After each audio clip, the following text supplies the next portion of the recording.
What's up, people? Welcome back, or hello, choose your greeting, great choice.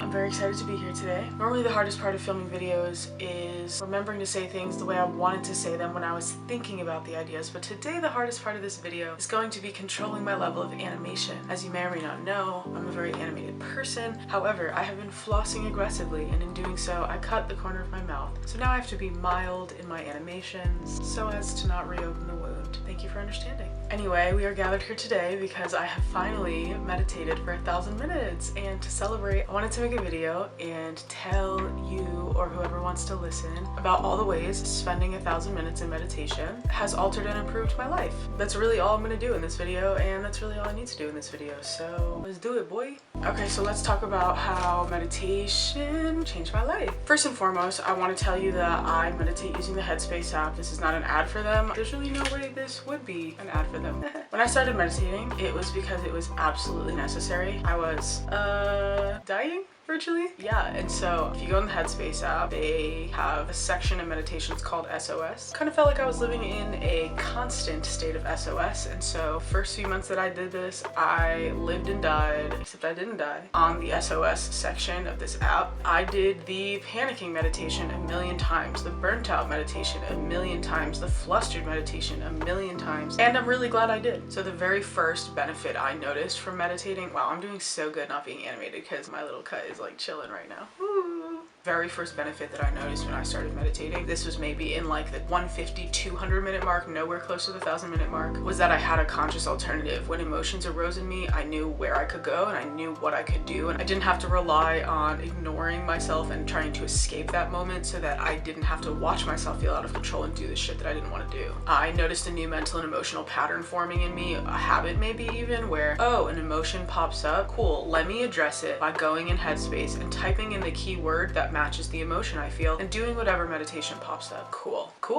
Around the 300, 350 minute mark is when I started really grasping this shit that my guy Andy on Headspace says to me every fucking day. This blew my mind because I always understood meditation a very different way. I said in my last video, I was taught that if you meditate, that you're trying to empty your head, and when you empty your head, you make space for Lucifer, and I'm like, oh. But Andy, my guy Andy, reframed all of this for me. He taught me that the point of meditation is not at all to empty your head. The point is to establish a focus, extend lots of grace as your mind naturally wanders from that focus. When you become aware that it has wandered, you gently guide it back. He also gave me this great, oh my god, this great analogy, basically where our thoughts and our feelings are like cars on a highway. So often we run out and play in traffic. But what meditation is trying to teach you to do, the other half of the equation, is sit up on the hill and observe the traffic. Observe the thoughts, observe the emotions. You don't have to change them or their placements or anything. So over time, you'll learn to stray shorter and shorter distances from your focus, and you'll also learn to stop playing in traffic so much. You'll learn to sit up on the hill, observe the thoughts and feelings, and not get so violently involved in them, putting your literal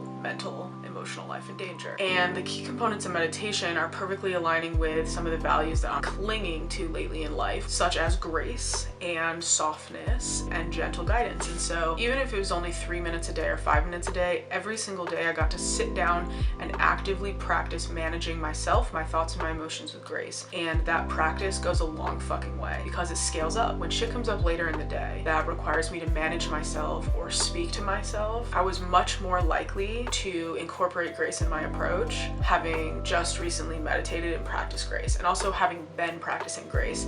Around the 450 or 500 minute mark, I started noticing another benefit. But for context, I am a thinker. I'm not a Myers-Briggs thinker, no, but in life, I am a thinker. I love to think, I love data. I have spreadsheets that capture the craziest concepts. Really, if you could see my Google Sheets, you'd be like, are you okay?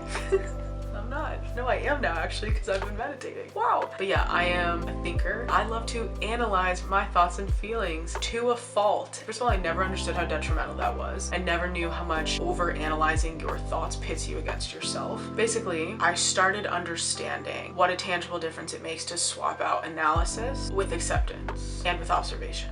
To follow the analogy, it's the difference between running down the hill and playing in traffic, trying to inspect their parts, jot down every single make, model, and license plate, like analyzing, looking for trends, but doing so while dodging cars in traffic on a highway. why. That's what overanalyzing is like. And the alternative is to sit on the hill, more of an aerial view, and observe, practice observing my thoughts and feelings, accepting my thoughts and feelings, and getting much less involved. I understood it consciously, but my mind and my body didn't understand it as a practice until around the 450, 500 minute mark. Once I got it, I motherfucking got it. And now it's so wild. A thought will pop up or an emotion will pop up, and I will literally feel a distance between myself and that. It's almost as if my current self is experiencing it, but my higher self is observing it. Your higher self is like the cool teenager you were obsessed with when you were like a weirdo little preteen. Obviously, if one of us has a chance to speak, I'm gonna give you the chance because I like worship you. You're so cool, you know what I mean? That's how it feels now. And so I almost feel like, you know, heavy emotions or heavy thoughts don't scare the shit out of me anymore. There's value in explaining it and understanding it consciously, but there's a great chance that until you start meditating, your subconscious mind, your body won't understand that as a habit or an alternative either. I heard it and understood the concept, but I didn't get it until I got into it, you know? Okay, the next benefit that I noticed is being present. People say be present, be present, and it's so annoying how often you hear that you probably don't even give a fuck. I didn't give a fuck, that's for sure. I'm like, yeah, be present, but this shit sucks. Why do I want to be present? You know, I'd rather live in the past that feels good, nostalgia, or live in the future that feels optimistic and like I boosted the saturation on life and people, especially men. But a part of these meditations every single day, even if it's only for 10-20 seconds, they ask you to, like I said, establish a focus. And so for a moment in time, the focus will be on what sounds do you hear around you, right? Or like what smells do you smell? Like the simplest, no strings attached, lightest moments of life you could ever experience, to just sit and solely focus on the sounds you hear around you or the things you feel in your body. Like it is fascinating to have those experiences and to think that at any time that I need a moment of lightness, I could literally carve it out by doing something like that, by just focusing on the sounds I hear. It's wild. Like I work at a coffee shop and it is super fast paced, super intense. I've had multiple panic attacks in the job because that shit is just crazy. Like I swear to you, we are Olympic athletes over there. It's wild. But once this strategy clicked for me that I could carve out like lightness and simplicity when I need them, I really haven't had many panic attacks or even a lot of anxiety. When I'm panicking or whatever at work, I tune into the sounds around me. I'm like, what do I hear? And I work in the loudest fucking coffee shop. Like there's a million things to hear. And I'll say like, okay, pay attention to sounds until you can count 20 of them. I don't know what it is. It's just like, there's so much light. I don't know. There's just like a simplicity and a lightness to that moment that rescues my soul and resets something in me mentally and emotionally. That's an unparalleled tool that I'll use for the rest of my life. And I'm so glad I have it. Between 0 and 1,000 minutes, I did pick up a lot of new tools, but I also picked up a lot of new or improved expectations of myself. And one of them that's very significant to me, I would say started to click around the 750 or 800 minute mark. I've been rejecting misplaced masculine energy for a while now. You know, we even made a podcast about it, the Color Pink podcast, if you haven't listen to it, you know, take a break from Joe Rogan. Basically just to try not to let it bully me and rule over my processes and how I approach myself and view myself. And so one thing that the study of feminine energy, and I do believe meditation is largely rooted in feminine energy, if not entirely rooted in feminine energy, one thing that has taught me is to be patient with my acceptance of things. Don't expect me to master a concept or fully accept anything really with mind, body, and spirit the first time that I interact with it. Not expecting instant mastery of things, yeah, that's a concept we all know, but not expecting instant acceptance, full existence-wide acceptance of things right away is life-changing. I have a friend, Gary, who always says, knowledge is just a rumor until it's known by the body. And to me, what that means is that knowledge can live in your head, but until it seeps in and starts rewiring the way that your beliefs affect your body and everything, it's just a rumor. And so allowing myself this grace and allowing myself to expose myself to some of my future goals or practices that I want to adopt, but not immediately expect that I start doing it, has been really, really healing for me. And I'm going to give you an example. I have some student debt, a little bit of credit card debt that I want to pay off. And lately I've been spending a little bit too much money ordering food. I literally downloaded Postmates for like the first time in my life. And I'm like, oh, okay, I get the addicting quality.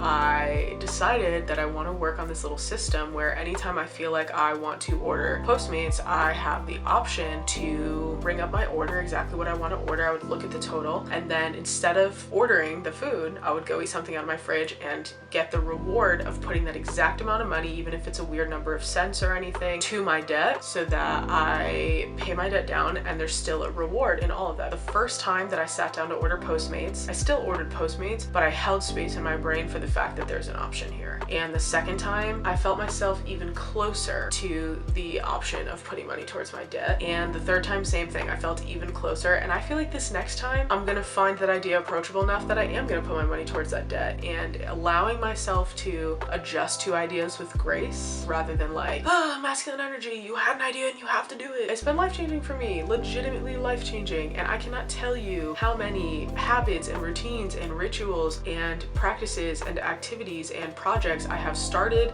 and maintained and continued and finished ever since I incorporated grace into this stuff. Like, it is crazy.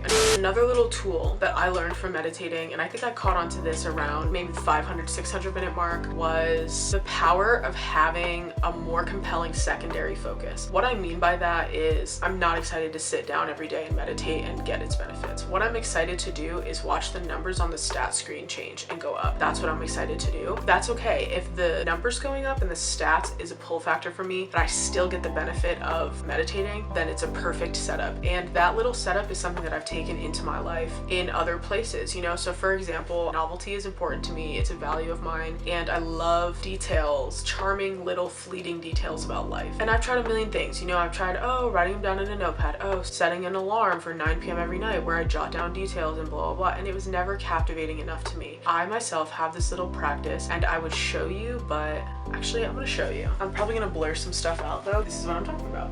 Basically, I'm not even excited about showing up necessarily and spending time remembering things and writing things down. What I'm excited to do is pick a pen and a marker that match, draw squiggly lines, and make it look pretty. That's the part that I'm excited to do. It's a secondary focus that pulls me towards a practice that benefits me so greatly, but my focus is on that little tiny factor, that secondary factor that I like, and not on the monstrosity of having to maintain a practice. And that has been life-changing for me. Okay, next thing, I'm a person who has always struggled with feeling that I take care of myself. I think a lot of people are like me in that sense, that they are actively aware of the fact that they neglect themselves in many ways, and it doesn't help. Shame spiral about it. It affects your identity. It affects your desire to not neglect yourself tomorrow. The fact that I neglected myself for the last 20 years, you know? So for me, one of the built-in benefits of meditating was that I got to collect evidence every single time I sat down to meditate, even if it was for a single minute, that I'm taking care of myself. And having that daily or close to daily evidence has been absolutely life-altering and has kind of laid a foundation for me to care for myself, take care of myself, and watch myself take care of myself, which is, I think I used literally every synonym for life-altering already, so I'm just gonna say life-altering. Another thing that is very specific to the Headspace app, I've always had a mentality that there are things I want to improve and change about myself and about my life, and I need resources to do that, but I've always felt like resources are unapproachable. And I think part of that is because so many of the resources available to us are drenched and rooted in masculine energy, and it just doesn't feel good. Like, I want resources that are rooted in grace and rooted in patience and rooted in softness and the things that I value. Headspace taught me that there are resources out there that are approachable and aligned with your values, and that are not trying to leverage shame tactics to motivate you. Yeah, you already know what I'm gonna say. Life-altering. This life-altering. The last benefit that I'm gonna say, this is something I just noticed right around the 950-1000 minute mark. A lot of times when an emotion or a thought pops up, I switch from a thought or a feeling to a storyline, and I react to the storyline and not to the actual thought or the actual feeling. I think the best way to describe this is through a feeling. I got in a bike accident quite a few years ago and have like significant spine damage or something. And so I'm under the impression, the storyline, that in all moments I feel pain in my neck. And so when I sit down to meditate and they have you do this body scan thing where they ask you to scan from the top to the bottom of your body and identify any sensations, like I just always go to the neck and be like, oh yeah, stress, neck pain, duh, move on. And there was one day that I realized, wait a second, I don't feel that in this moment, but I assume that I do because of the storyline. That's so crazy. And then I realized that actually scales up to my thoughts and my emotional feelings as well, that there are things that I just assume that I feel, or like intensity of the thoughts or feelings, or the way that the thoughts or feelings will affect me. I just assume those things because of the storyline. But when I peel back the storyline and purely look at the thought or the emotion or the feeling itself, a lot of time I'm wrong. And so I've been able to decrease the intensity and dissolve the storylines. A lot of the storylines I've had in my head, I really think I'm about to turn a new leaf. Like, what the fuck? I'm about to be a lighter person altogether. This is crazy. But yeah, that's how 1,000 minutes of meditating has altered and improved my life. I highly encourage you to meditate too. I was always like, ew, meditating, fucking hippie weirdos. And now I'm like, that's that good shit. 10 out of 10, highly recommend. I hope you have the absolute best day that you can have. Yeah, that's my wish for you, buddy. Bye.